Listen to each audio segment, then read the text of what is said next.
Gini Pak Kiai, salah satu motif ya, yakni terkait dengan kurang umur. Ya, iya tadi yang ya. 19 tahun ya. Ya, kurang 19 tahun, 19 ya, tahun. Padahal dia sudah hamil, misalnya gitu ya, misalnya, iya, iya. Ataupun belum hamil Belum misalnya hamil, ya. ya. Kita membangun sebuah proyek, sebetulnya goal akhirnya adalah ada konsep kemandirian.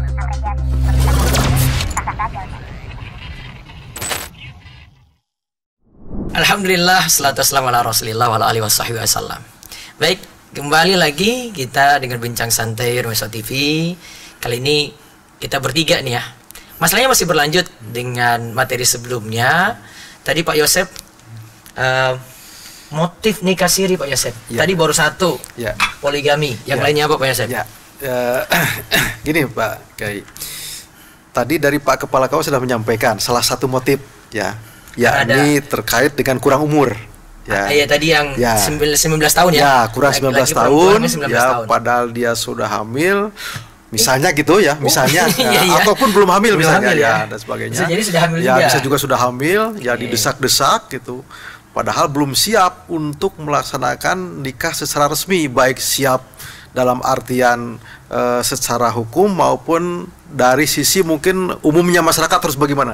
Terus dia melakukan nikah siri ya. Terus yang kedua karena tadi yang kami sampaikan, karena misalnya dia mau poligami ya, poligami yang itu prosedurnya harus minta izin dispensasi dari pengadilan agama, dia menganggap sulit, tidak mungkin dapat izin dari istri pertama, ya, kesulitan, terus dia nikah siri. Terus bisa juga gitu nikah siri karena misalnya ya yang sifatnya bermasalah. Misalnya ada dari instansi atau dinas tertentu ya yang mengharuskan ketika nikah itu harus sudah ya misalnya 2 tahun bekerja ya, atau sudah 2 tahun atau 3 tahun ada di instansi itu, pengabdian, gitu pengabdian dan sebagainya itu ya. Padahal ya yang bersangkutan ini misalnya mendesak harus nikah gitu. Pokoknya ini mereka harus nikah segera. Alasannya mungkin diantaranya juga ada yang sudah hamil dan sebagainya. Maka itu melakukan nikah siri. Nah, sekali lagi itu adalah motif-motif yang pada umumnya ketika nikah siri itu memang ada masalah untuk pencatatan nikah, maka melakukan nikah di bawah tangan atau nikah siri itu. Nah, ada juga memang gitu ya yang nikah siri itu alasannya lebih tidak begitu masalah lah. Misalnya gitu ya, orang tua dia menyadari bahwa untuk nikah resmi itu misalnya diyakini disepakati sekitar setahun yang akan datang, dikarenakan misalnya si calon istri masih ada di posisi mana, si calon suami masih dalam keadaan belum siap secara materi dan sebagainya. Nah, dalam rangka supaya hubungan di antara mereka itu relatif secara syar'i lebih aman ya, lalu dinikahkan siri dulu. Nah, jadi ini berarti kayak tidak ada masalah, ya, tapi tidak ada masalah, ingin kurangi fitnah ya. Fitnah antara laki-laki dan perempuan daripada nanti malah berzina. Betul. Sudah nikahkan siri saja dulu ya. Tapi tetap komitmen nanti ke depan sekitar tahun berapa yang disepakati tetap akan melakukan nikah secara resmi. Nah, kalau yang ini nih dia pakai isbat atau ini ya model yang yang seandainya misalnya dalam perjalanannya punya keturunan misalnya, meskipun memang di dalam komitmen awal itu diupayakan tidak punya anak misalnya gitu ya, ternyata punya anak gitu. Nah, kan anak ini harus terakomodir dalam ikatan pernikahan. Nah, maka tentunya dalam perjalanan berikutnya dia supaya mengakomodir anak yang lahir sebelum nikah resmi ya dia harus isbat nikah seperti disampaikan oleh Pak Dedi ke PA lagi gitu ya. Dan itu tetap meskipun alasan ini, maksudnya alasan yang kedua ini yang tidak begitu ada masalah, tetap bagi KUA ini tidak boleh. Bagi kami, bagi KUA Kantor Urusan Agama ini tidak boleh tetap. KUA nggak mau mudahkan. Nggak mau, pokoknya bagi KUA tetap nikah itu di samping memenuhi rukun nikah juga harus dicatat. Nah, meskipun alasannya seperti yang kedua tadi gitu ya.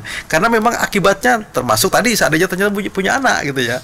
Akhirnya kan harus isbat nikah juga ke isbat nikah, terus nanti ditetapkan ada syurut tadi itu ya, balik ke nikahnya yang dulu. Itu memang begini, lebih aman tadi juga maslahatnya. Itu lebih aman nikah itu adalah nikah sebagaimana yang tadi disampaikan oleh Kepala KUA. Jadi kita ingat sejak tahun 74 kita sudah punya terminal undang-undang perkawinan untuk semua agama sebetulnya.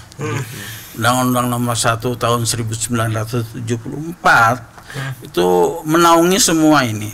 Karena pasal 2 ayat 1 di situ disebutkan perkawinan sah jika dilakukan menurut agama masing-masing dan kepercayaannya.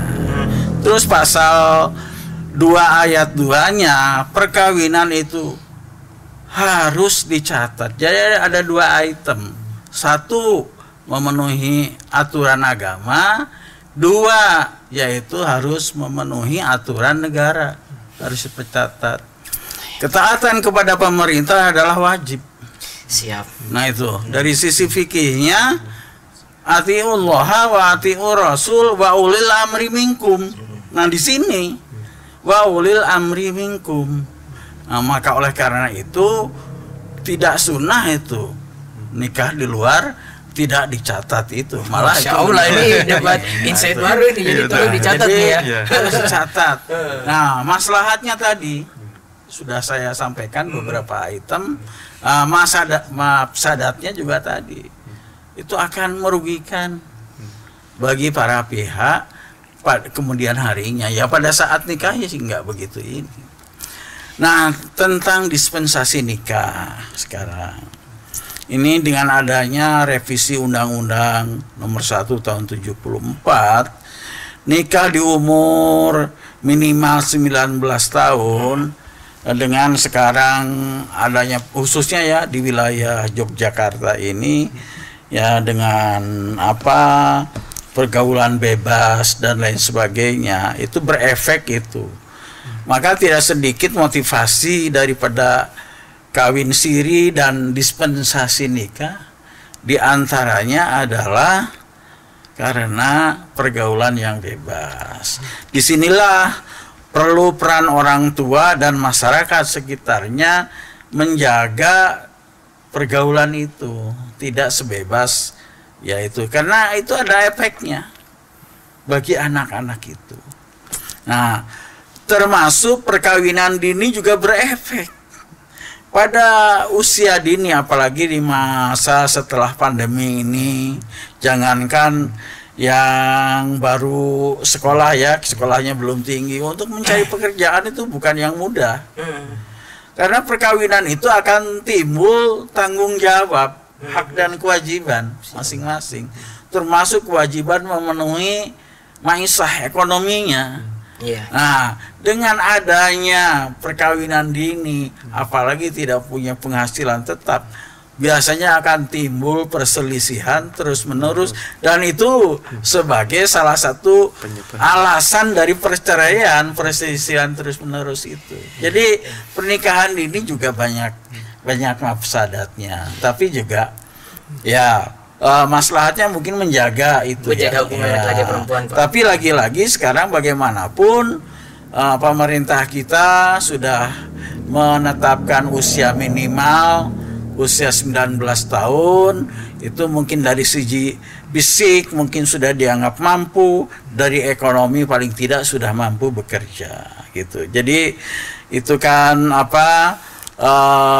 pemerintah menetapkan itu tidak lepas dari memikirkan rakyatnya, masyarakatnya untuk hidup ini lebih bermaslahat lah untuk ininya, untuk kehidupan kesehariannya. Tapi juga harus disediakan lapangan kerja juga yang baik.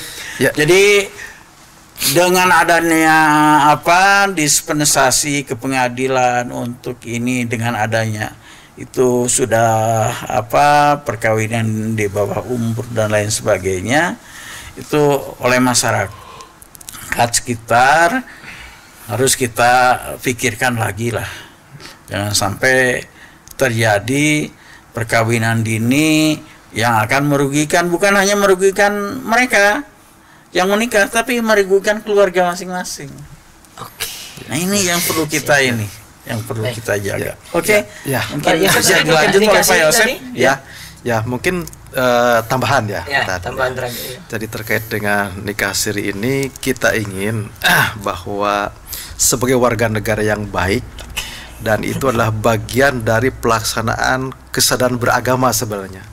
Pertama, saya itu mengajak untuk mensyukuri kita sebagai warga negara Indonesia, bahwa salah satu produk yang sudah disepakati bersama ketika kita berbangsa dan bernegara itu terkait dengan hukum keluarga, itu mengedepankan dari hukum agama. Dan kita sebagai muslim ini patut berbangga sebagai hukum Islam diterapkan dalam rangka untuk membangun keluarga itu. Itu Undang-Undang Nomor 74, kompilasi hukum Islam dan sebagainya. Oleh karena itu, kita tidak ingin pecah di dalam kepribadian ini. Harus menyatu, bahwa bagian seperti yang disampaikan oleh Pak Dedi tadi, ya, melaksanakan nikah secara resmi yang diharuskan dalam undang-undang, ini disikapi ini bagian dari melaksanakan tuntunan agama, ya. Dan harapan kita itu dipandang menyatu antara rukun nikah dengan yang satunya itu, kalau bisa dijadikan rukun nikah itu dicatat itu, ya, bisa tidak pecah gitu ya. Nah, kan kita tahu Pak Kiai bahwa sumber hukum itu ya Al-Quran, hadis, ijma, ya, ada kias, ada maslahah mursalah juga gitu ya. Nah, tentang nikah dicatat itu kan sudah ada ijma'nya kompilasi hukum Islam. Nikah dicatat itu sudah ada ijma'nya, yaitu kompilasi hukum Islam. Yaitu kan ijma'nya para ulama Indonesia yang buku pernikahannya kan ada di kompilasi hukum Islam itu, dan sudah jelas bahwa di dalam kompilasi hukum Islam nikah itu dicatat gitu. Tadi bunyinya implisit di dalamnya tuh alat bukti, satu-satunya alat bukti yang sah adalah akta perkawinan atau akta nikah. Itu implisit di dalamnya, yaitu perintah amar bahwa perkawinan. Jadi kompilasi hukum Islam itu memerintahkan agar perkawinan itu dicatat, karena dengan dicatatnya itu akan terbit akta perkawinan. Nah itu. Nah, terus yang kedua, kias misalnya Pak Kiai. Kita kan punya dalil yang begitu luar biasa, surat Al-Baqarah ya. Ya ayyuhalladzina amanu idza tadayantum bidainin ila ajali musamma faktubuh. Itu terkait dengan utang piutang ya. Itu perintah Allah, faktubuh, untuk ditulis ya, dicatat. Nah, dicatat. Nah, itu utang piutang. Apalagi ini pernikahan, janji misakon golidon. Lebih berat lagi. Maka saya yakin kalau pakai kias aulawi itu masuk dalam pengertian alasan dasar bahwa itu adalah bagian dari sahnya pernikahan dengan pencatatan itu. Nah, terus yang kedua, maslahah mursalah. Tadi tentang maslahah yang ditimbulkan dengan dicatatnya pernikahan sudah disampaikan, dan madaratnya apa juga sudah disampaikan. Oleh karena itu juga konsep maslahah mursalah juga bisa dijadikan dalil dasar untuk menetapkan bahwa pernikahan itu dicatat. Nah, itu harapan-harapan kami ke depan. Dan perlu juga kami sampaikan sekaligus ya di sini yang cukup memprihatinkan ini terkait dengan masalah perceraian. Nah nanti perceraian ini kita bahas berikutnya insya Allah. Kita lanjut ke sesi ketiga biiznillah. Kita membangun sebuah proyek, sebetulnya goal adalah konsep kemandirian.